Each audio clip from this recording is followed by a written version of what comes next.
a baseline. Then depending what they need, then you add to on top of that baseline. Is what you're pretty much saying. Yeah, but there's some clients that don't even need the baseline. Oh, okay. There's some that are even more basic than that. But most of our clients are about the same size, so Okay. we can do that. Like I think we got in 10, 8 or 10 servers recently that we have to install. They were pretty much all the same, except for some had more RAM, some had more RAID arrays. But like I've got a server right now that I've got to install. I was getting it ready today, and believe it or not, it's server 2003, brand new server, 2003 server.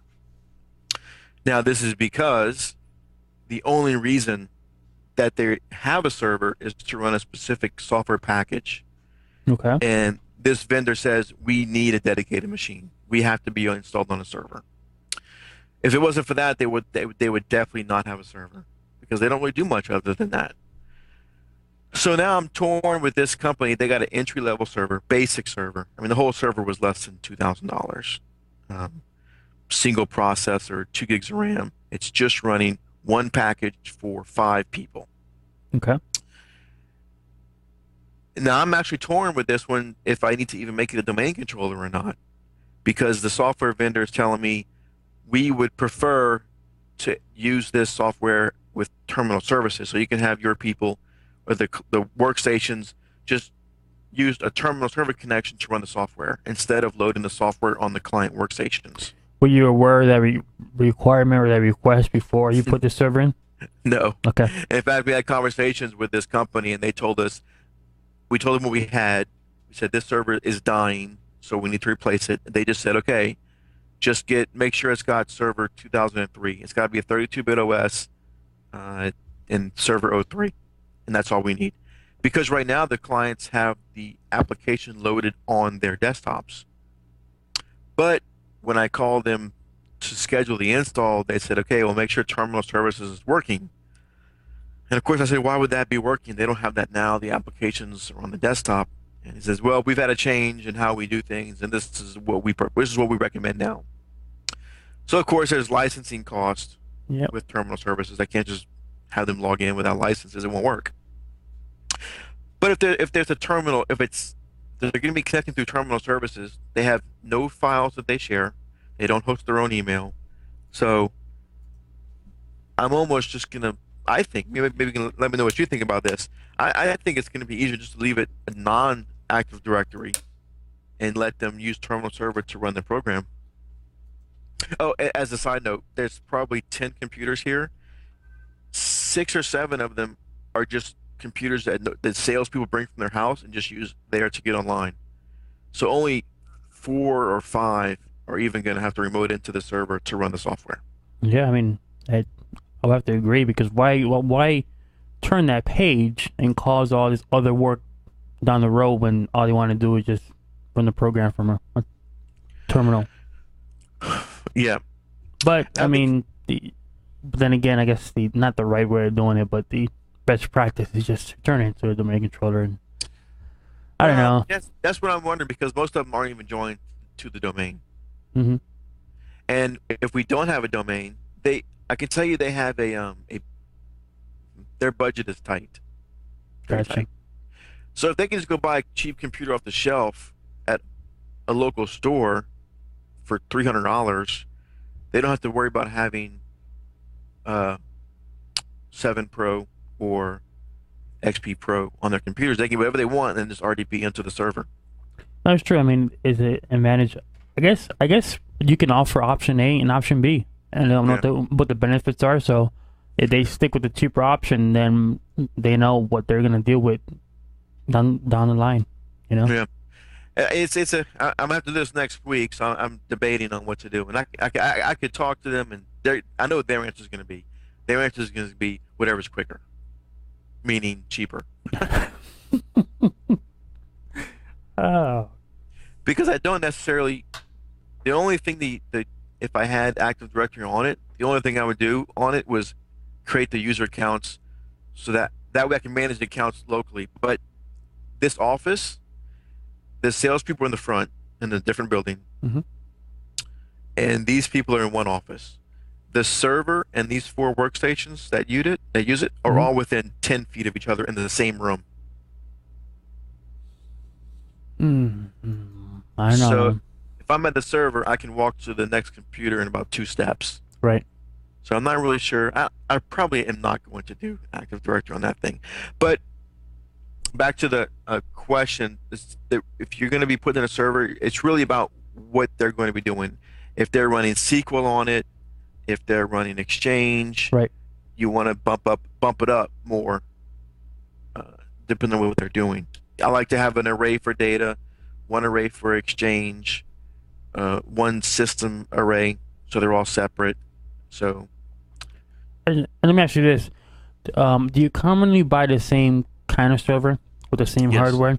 Oh, now do you capture images, ghost images, or Cronus images? Do you have a sysprep where you just blow it onto the server and then there's a baseline the image and then you go from there? nope. Okay. So everyone is Yeah, because sometimes we get the server in and we've got to load it in migration mode to do a migration. oh, okay, I got you. Sometimes we're setting up a new domain, so it's always different depending on the client. And some are '08, straight server '08, some are lately small business server 2011. So there's different OSs going on these computers too. Gotcha. Okay. And now also this week, we had a client they have a server. Supposedly they call it a server. Well, it's also used as a workstation for somebody. The server is used as a workstation for someone. Yeah, so she sits at it and she works at it. Of course, she called. It's infected. She had very bad spyware viruses infection, and this is the server, so nobody can do anything. So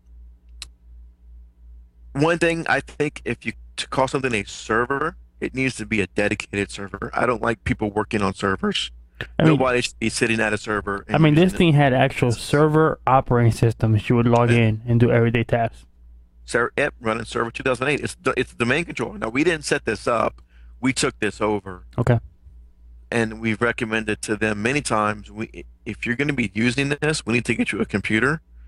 You can still sit here. We'll get you a KVM switch. We'll let the server sit here. We'll put your computer next to it, and you can use this computer.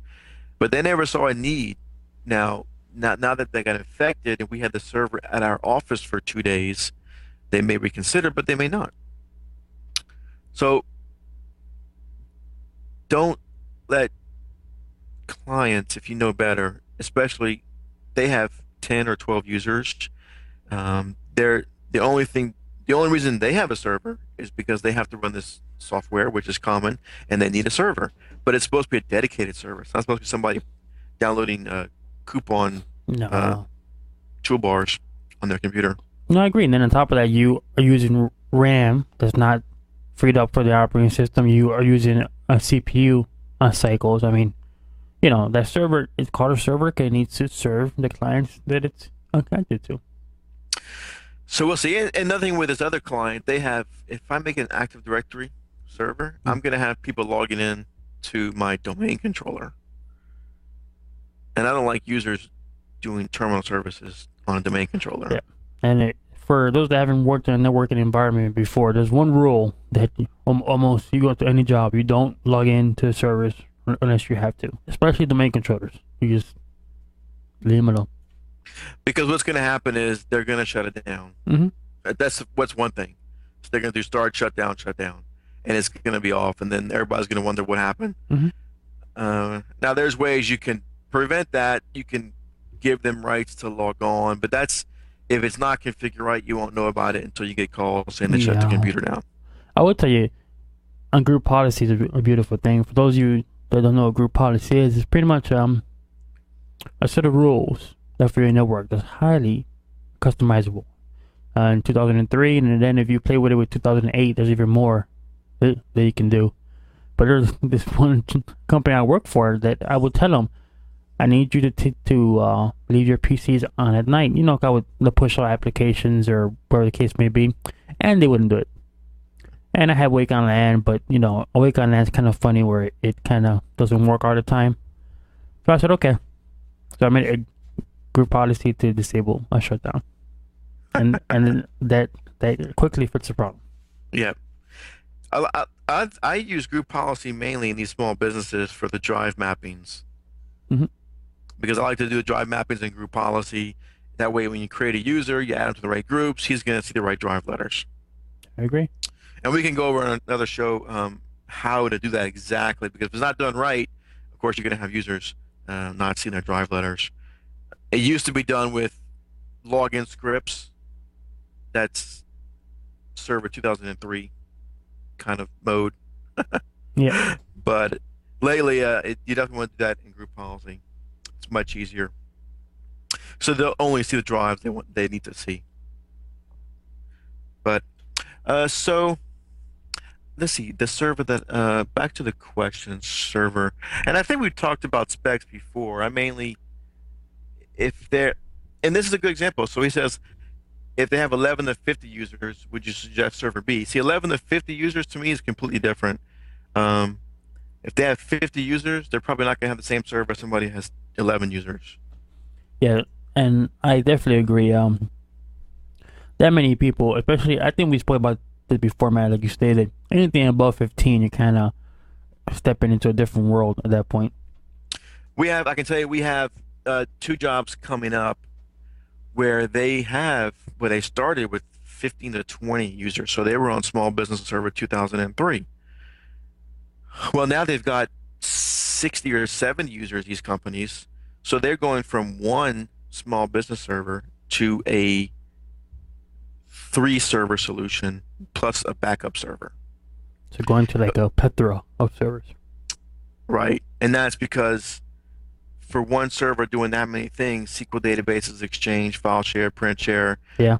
remote access, terminal services, all that stuff was doing, well, not terminal services, that was the second computer, but all that stuff at 50 or 60 users, you're more than likely going to have at least two servers, especially that certain line of business applications Sure. that you're going to want better performance on. And Matt, and why is that? Why is it you can't jam one beefy bot and or even if it's not beefy and just slam it with all type of different file server, FTP server, web servers, change SQL?